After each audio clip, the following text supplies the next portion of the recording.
کہ ہم جو فنڈ ریزنگ کر رہے ہیں نا دعوت اسلامی کے لیے، ہر سال کے لیے جو ٹیلی تھون چل رہی ہوتی ہے، اگر مطلب اس کو اسکپ کر کے ہم کوئی اس طرح کا بزنس وغیرہ کوئی انڈسٹری جنریٹ نہ کرے کہ دعوت اسلامی سیلف سفیشینٹ ہو جائے. آپ کو پتہ ہے دعوت اسلامی کا سالانہ خرچہ کتنا ہے؟ 1 ارب 5 کروڑ روپے ہماری سیلری ہے، صرف سیلری منتھلی.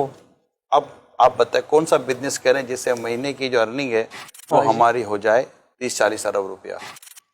30-40 ارب روپے کی ارننگ کرنے کے لیے آپ کو کم از کم انویسٹمنٹ جو ہے وہ 1 خرب 2 خرب روپیہ.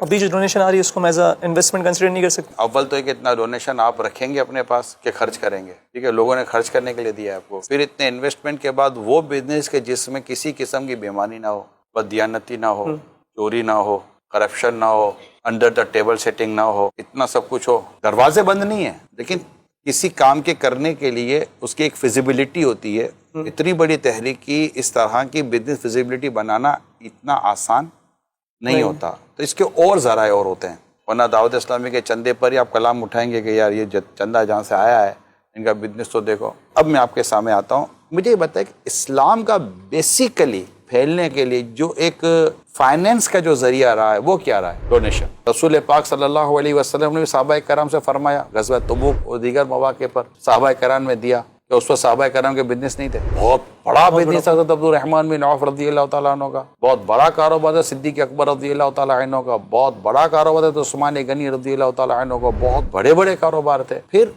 آپ کو جو ماڈل سوٹ کرتا ہے نا بیسٹ، وہ ڈونیشن ہی کرتا ہے. دعوت اسلامی ہے نا، جیسا آپ بزنس کی بات کر رہے تو میں اسے ایگزامپل کے طور سمجھانے کے لیے کہہ رہا ہوں. دعوت اسلامی اٹ سیلف ایک انویسٹمنٹ کمپنی سمجھے آپ، جو ڈونیشن کلیم کرتی ہے کہ ہمیں ڈونیشن دیا جائے. نتیجے میں آپ کیا دیں گے؟ ہم آپ کو حافظ دیں گے، ہم آپ کو عالم دیں گے، ہم آپ کو مفتی دیں گے، ہم آپ کو مسجد دیں گے، ہم آپ کو مدرسہ دیں گے، اور بیسک آپ کی جو ایک ریلیجیس ریکوائرمنٹ جو سوسائٹی کی بنتی ہے، ایک اسلامک سوسائٹی کی بنتی ہے، وہ ہم آپ کو پوری کر کے دیں گے کسی حد تک. اب ہمارا جو انویسٹر ہے وہ ہم سے ایکسپیکٹ کیا کرے گا کہ آیا ہم نے جس چیز پر انویسٹمنٹ کی ہے دعوت اسلامی نے ہمیں وہ ریٹرن دیا یا نہیں دیا.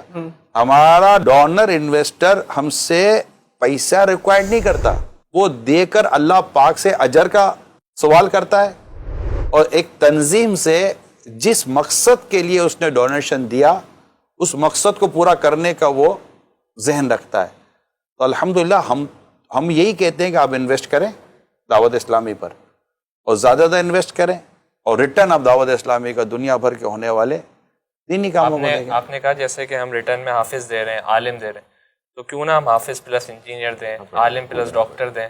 تو اس سے تو دین اور دنیا ہمیں دونوں برابر لے کے چلی ہیں. ہم اس دنیا میں ہیں تو ہمیں اس دنیا کا بھی کام کرنا ہے اور اس دنیا سے بھی ٹیکل کرنا ہے. اللہ تعالیٰ کا شعر سنو، مزہ آئے گا. سفر کے مہینے میں ریکارڈنگ ہو رہی ہے. اے رضا ہر کام کا ایک وقت ہے، دل کو بھی آرام ہو، تجھ کو بھی آرام ہو ہی جائے گا. انشاءاللہ ایک دن آپ کو دعوت اسلامی کے انڈر امبریلا ڈاکٹر بھی ملیں گے، انجینئر بھی ملیں گے، اور ورلڈلی کوالیفائڈ اسلامی بھائی بھی عاشقان رسول آپ کو انشاءاللہ انڈر امبریلا دعوت اسلامی ملیں گے انشاءاللہ.